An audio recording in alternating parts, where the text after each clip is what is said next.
Fala galera, Gabriel aqui de novo, tudo bem com vocês?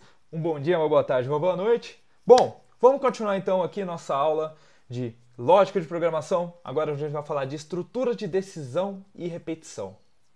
A gente já teve contato com esses caras, a gente já usou na prática, a gente já viu na prática, mas agora vamos ver, vamos especificar direitinho o que são esses caras e quais são seus tipos.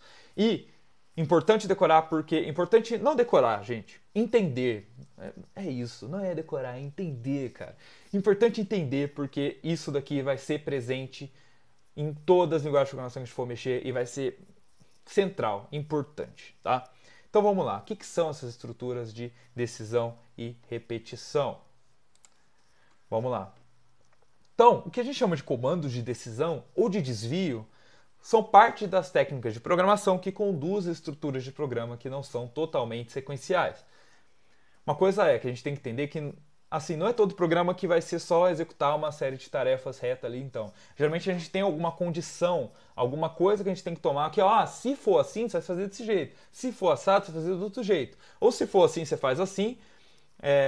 Se for assado, você faz assim. Se for assado, você faz assim. Eu posso especificar um conjunto de comandos a depender dessa decisão, a depender de uma condição, tá? Então, com as instruções de salto ou desvio, pode-se fazer com que o programa proceda de uma ou outra maneira, de acordo com as decisões lógicas tomadas em função dos dados ou resultados anteriores. Então, eu posso ter um input, por exemplo, que receba dados do usuário e falar: se o dado for 5, você faz tal coisa. Se o dado for maior que 5, você faz outra coisa, né?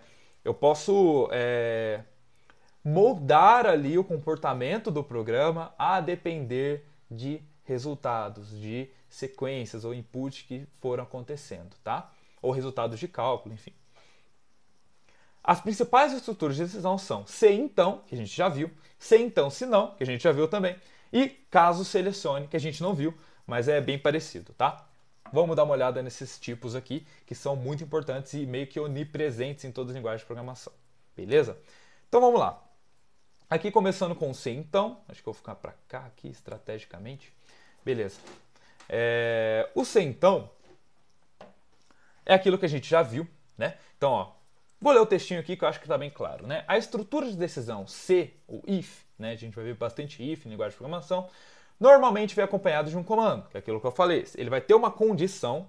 Se essa condição for true, né? Ele vai executar um bloco. Tá? O se então é só isso. Né? Então, se determinada condição for satisfeita pelo comando seif, então execute determinado comando. Né? Então a gente sempre tem o if seguido com um comando, né? Um bloco de instruções, e esse bloco de instruções só vai ser executado caso a condição seja satisfeita. Beleza?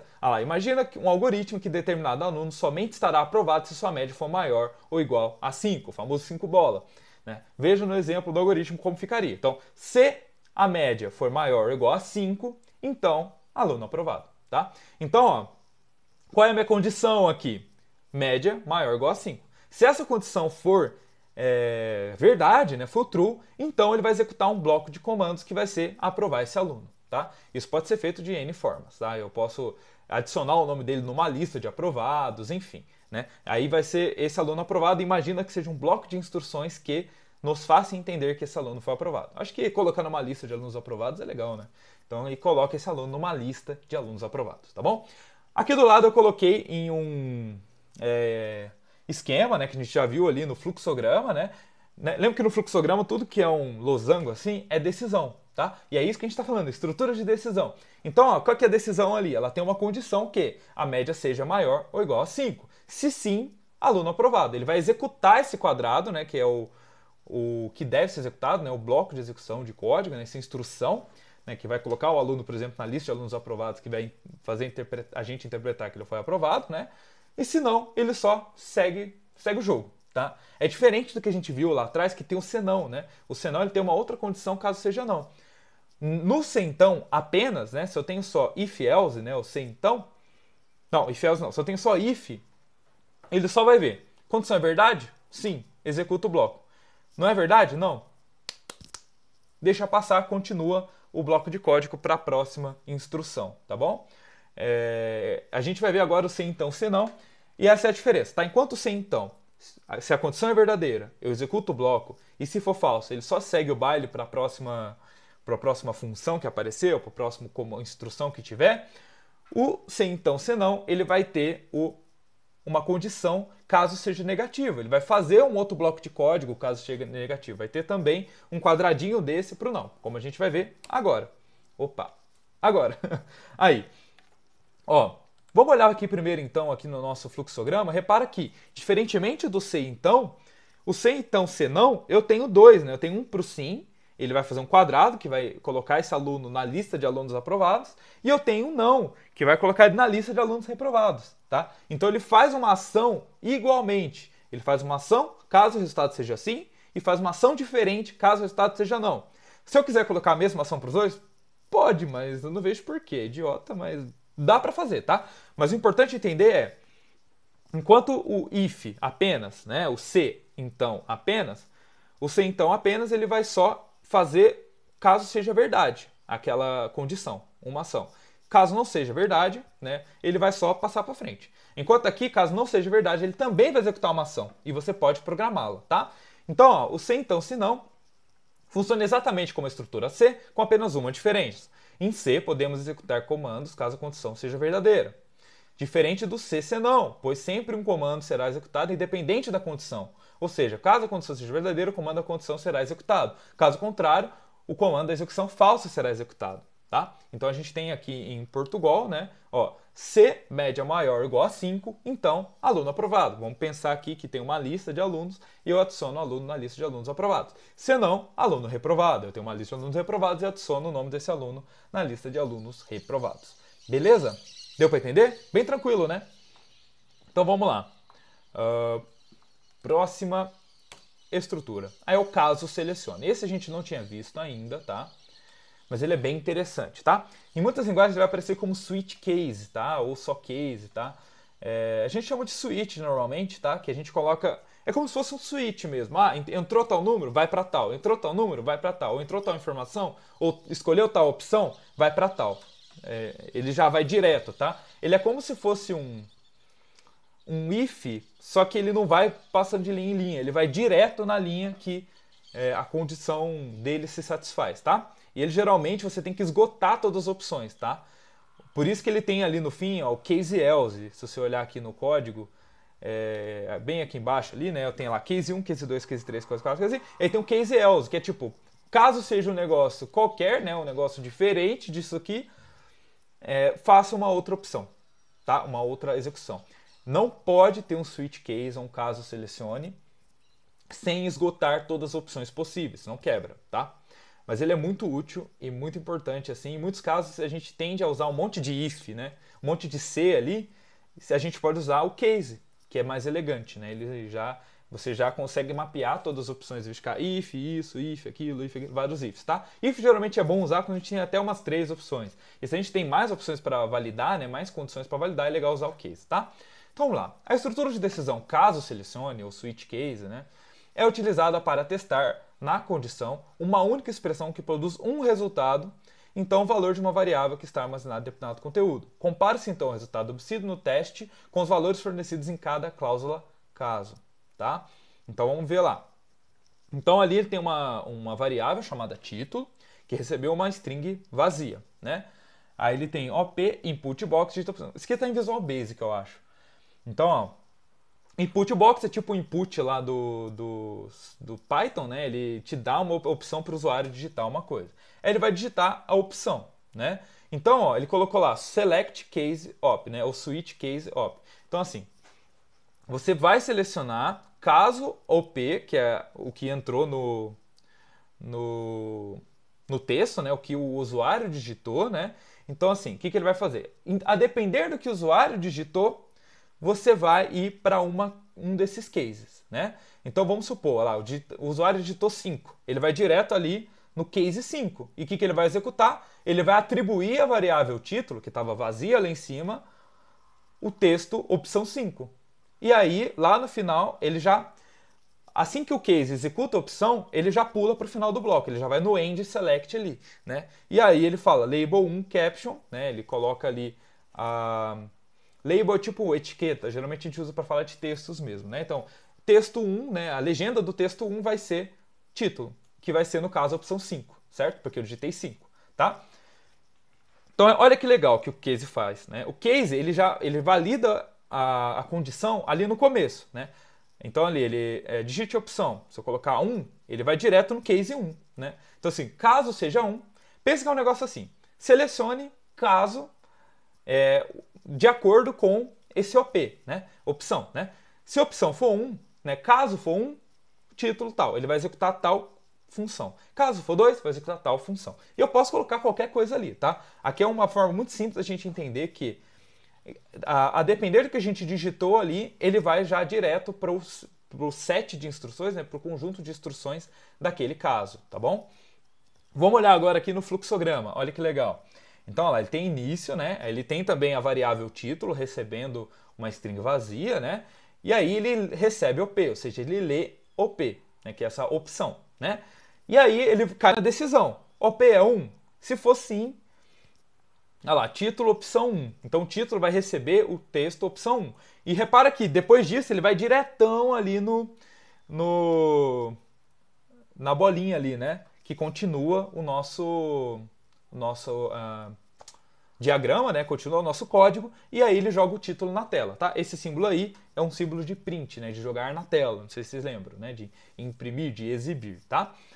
Agora repara que se for 2, então ele vai chegar assim, op1, não é 1. Então op2, sim. Aí ele pega título igual a opção 2. O título vai receber esse texto e aí ele vai diretão lá e joga o título na tela, tá? Isso que é o legal, né? Se a gente fizesse a mesma coisa em if, ele ia ter que passar de if em if, né? Mesmo que a verdade fosse, sei lá, a opção 2, ele ia ter que passar no 3, no 4, no 5, no 6, em tudo antes de ir para o título. Repara que o case é legal, que uma vez que ele chegou no 2 ali e é verdade, ele já vai direto no título, tá? Por isso que eu falei, if é legal usar só até quando tem umas 3 opções. Se eu tenho mais que isso, é legal usar o switch case ou caso selecione, porque ele já joga a gente direto para o resultado, sem gastar tempo, processamento e tudo mais, passando em cada opção, tá? A não ser que a opção seja 5 ou seja uma opção errada, né? Que daí ele vai passar por todos, vai chegar lá no 5, e aí título recebe a opção 5 vai, ou se não for 5 ainda, que é aquele case, né? Que tem ali case else, né? Ele vai jogar a opção errada. E aí vai exibir pra gente lá a opção errada, tá? Deu para entender? Se não deu para entender, dá uma pausinha, olha bem esse fluxograma, olha bem esse código, tenta destrinchar aí, volta um pouquinho a explicação, vamos com calma, que isso aqui é importante entender, tá? Eu espero que esteja sido bem claro, qualquer coisa, estamos lá no Discord, o pessoal está lá no Discord, tem um pessoal ali muito afiado ali para responder dúvidas, beleza? Vamos lá. Agora a gente vai falar então de comandos de repetição, tá? Então assim, a gente viu ali comandos de decisão, ou seja, que eu tenho uma condição que precisa ser satisfeita ou não e que vai implicar em diferentes instruções no meu código. Então, às vezes, se ela for satisfeita, ela executa uma coisa, se ela não for satisfeita, ela passa reto. Se ela não for satisfeita, ela pode executar uma outra coisa. Então, ali, aquele é o comando de decisão, né, que está no losango, tá? O de repetição é um pouquinho diferente. O de repetição, ele vai criar novas iterações, ele vai ficar repetindo um certo comando até que seja concluída, né? Ou concluído o número de vezes que vai ser repetido, ou seja, ou que se chegue numa condição, tá? Tem várias formas de a gente fazer isso. A gente vai ver direitinho agora, tá? Então, utilizamos os comandos de repetição quando desejamos que um determinado conjunto de instruções ou comandos seja executado um número definido ou indefinido de vezes, ou enquanto um determinado estado de coisas prevalecer até que seja alcançado. Veremos alguns modelos de comandos de repetição, tá? Assim, em uma linguagem de programação, geralmente tem ou isso ou menos que isso de repetição, tá bom? Isso varia de linguagem para linguagem, tá?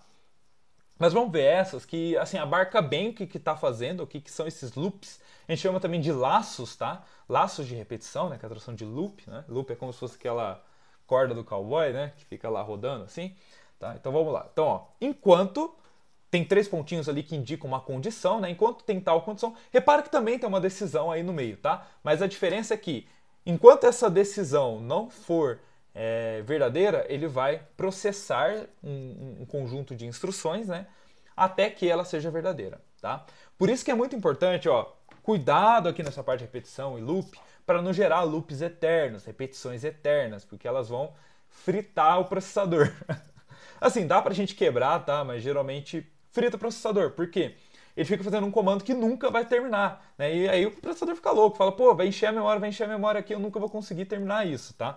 Porque se a gente dá uma condição que é impossível de ser cumprida, se eu, por exemplo, falar que, por exemplo, uma variável x vai sempre receber mais 1, mas a minha condição seja que x seja menos 1, ele vai executar para sempre. Porque nunca vai ser menos 1, porque ele sempre está recebendo mais 1, a não ser que ele comece menos 1, aí ele nem executa. Mas se ele começar no 0, nunca vai cumprir essa condição. Então, muito cuidado na hora de colocar condições no while, tá? Se você esqueceu o negócio lá rodando com um while, você vai chegar, o computador vai dar para fritar um ovo ali, de tão quente que ele vai estar. De fato, fica quente, tá? Então, cuidado com condições em while, tá? Coloca sempre condições que podem ser satisfeitas em determinado momento. Importante, que possam ser satisfeitas dentro do conjunto de instruções do while, né? O ideal é que o enquanto quebre a ele mesmo, né? Ele consiga ter a condição que quebra ele mesmo, tá? A gente vai ver isso agora em mais detalhes, tá? Então a gente tem o até que, né? Que é faça até que uma condição, né? Seja executada, né? A gente tem o processar, né? Que vai executar um tanto de condições, que é o do while, né? O do while, a diferença é que ele vai primeiro fazer um set de condições e aí depois ele vai verificar se a condição foi satisfeita. Se foi satisfeita, ele passa em diante. Se ele não for satisfeita, ou o contrário, ao contrário, se for satisfeita, ele vai repetir, né, até que ela não seja satisfeita mais, aí ele continua, tá? Aí a gente tem também o do until, né, faça até que aí sim é o que eu falei ali atrás, que ele vai fazer até que uma condição seja satisfeita, e assim que ela for satisfeita, ele continua, né? E aí eu tenho o for, né, que é para cada elemento de uma coisa, né, ou para até, né, faça até tal coisa, e aí depois você faz tal coisa, tá? A gente vai ver direitinho agora como é cada um desses comandos, beleza? Vamos lá. Então primeiro a gente tem o while, que a gente viu lá no código de Python, né, que é o enquanto processar, tá? Então, este while vai ser mais ou menos assim. Então eu vou ter um bloco de operações que vai ser executado enquanto a condição x for verdadeira. Vamos olhar aqui o nosso fluxograma? Repara o negócio. Então, se, tá vendo que é uma decisão mesmo, né? Então, se tal condição, se for verdadeira, né, se sim, ele vai processar um número de instruções. Qualquer instrução, qualquer tamanho, tá? E aí ele vai verificar de novo. Continua verdade? Sim. Ele vai executar de novo. Ah, não, agora não é mais verdade. E aí ele continua o código. Repara que ele vai ali para a bolinha que tem uma continuação em outro lugar, tá? Ali embaixo, né, no fluxograma de baixo, eu tenho um exemplo prático, né? Vamos supor que eu tenho um NR, né, número, recebe 0. E aí a minha condição é NR, número, é menor ou igual a 100? Se não, né, ou seja, se NR for igual a 100, né, ele vai continuar o código. Se sim, não, é 0, né? Então ele é menor que 100. Então ele vai receber mais 1. Então vai ficar 1, 2, isso aqui basicamente vai repetir 100 vezes. E aí esse NR vai ser 100. E aí vai ser não, e aí ele vai continuar o código, tá? Basicamente ele vai rodar isso daqui 100 vezes, né? Até NR ser 100, e aí ele vai embora, tá? E aqui do lado, né, em código, embaixo do nosso texto, a gente tem a mesma versão acho que é Visual Basic aqui, né, do while, né? Geralmente, na maioria das linguagens de programação, hoje em dia é só o while, não se usa mais o do ali, tá? É só o while, NR for menor que 100, como a gente viu lá no Python, tá? Então é isso que é o while basicamente, tá? Ele vai repetir enquanto uma condição seja verdadeira. A partir do momento que a condição seja falsa, seja não, ele dá sequência ao código, ele continua, beleza? Então vamos lá. Aí tem o até que processar do until, tananã, né? uma condição, loop. Vamos olhar de novo ali primeiro no nosso infograma, ali, fluxograma ali, tá? Então lá, eu tenho C, né? Eu tenho uma condição. Então, ó, essa condição, ó, se for verdade, ele já continua. Repara que ele é o exato oposto do while, né? Enquanto a condição for verdade, que ele vai executar os processos, e quando não for verdade, que ele vai continuar, o até, né, que, né, o do, né, until, ele vai ser o contrário. Se for verdade, ele passa adiante. Se não for verdade, ele vai processando, tá? E ali a gente tem o mesmo, basicamente o mesmo programinha que a gente tem do while, só que com até, né? Repara que a gente faz o inverso, né? A gente já pede se for igual a 100, né? E se não for igual a 100, ele vai adicionar até que seja igual a 100 e aí depois ele continua. Ambos fazem uma coisa muito parecida, só é invertido ali os polos da condição, digamos assim, tá? E aí a gente tem o processar, né, uma condição, enquanto x, né? Então, primeiro ele vai executar os comandos e depois ele realiza o teste da condição, que é aquilo que eu estava falando. Então, assim, quando você precisa que uma coisa seja executada pelo menos uma vez, e aí, se você não chegou onde você quer, que ele repita isso de novo, é isso que você vai usar, tá bom? Então, ó lá, vamos olhar o fluxograma ali primeiro que tá legal. Ó, então ele vai receber, né, esse processar aí instruções qualquer que você queira colocar, né? Então você colocar ali um set de instruções, né? E aí você vai verificar, né? Decisão. Se, por exemplo, x for 10, se x for 10, né? Então se for verdade, ele vai fazer de novo. Se não for 10, ele vai continuar o código, né? Então quando você precisa que algo seja executado primeiro, né? Que é o do, tanana, while, né? E aí ele volta no do, while, tá. E ele vai executando de novo. Quando você precisa que o negócio seja executado pelo menos uma vez, você vai usar este método. Ou esse outro método que é o processar até que, né? Que é o do, loop, until, né? Então, nesse caso, a gente é o exato oposto. Ó. Repara que os dois são bem. Os dois aqui são espelhados, né? E os dois aqui são espelhados também. Esse daqui só inverte o polo aqui, né? Então ele também vai executar o primeiro bloco de instruções, né, de operações, e depois se realiza o teste, ali a decisão. Se não for verdade a condição, esse do until, né? Se não for verdade, ele vai executar de novo, né? Então, assim, faça até que, né? Então ele vai fazer uma coisa até que seja verdade, né? E aí quando for verdade, ele passa adiante. Enquanto aqui ele faz enquanto, né? Então enquanto essa condição for verdadeira, ele vai fazendo. Quando não for verdadeira mais, ele continua. Enquanto aqui, enquanto essa condição, até que eu chegue nessa condição, você vai fazer, né? Então enquanto a condição não for verdadeira, ele vai fazer, e quando ela for verdadeira, ele continua. E aqui ambos a gente tem o mesmo exemplo embaixo, no fluxograma de baixo. Aqui, né, a gente tem o mesmo exemplo de iterador, né, que vai adicionando 100, né? Então, enquanto aqui ele vai adicionar o n mais 1, né, o nr mais 1, né, número mais 1, né? Então, enquanto ele for menor ou igual a 100, né, isso é verdade, porque ele é 1 ainda, né? Ele vai executar de novo até que seja 100, tá? E aí, quando não for verdade, né, ele for igual a 100, ele vai continuar. Enquanto aqui, ó, eu coloco o nr maior ou igual a 100.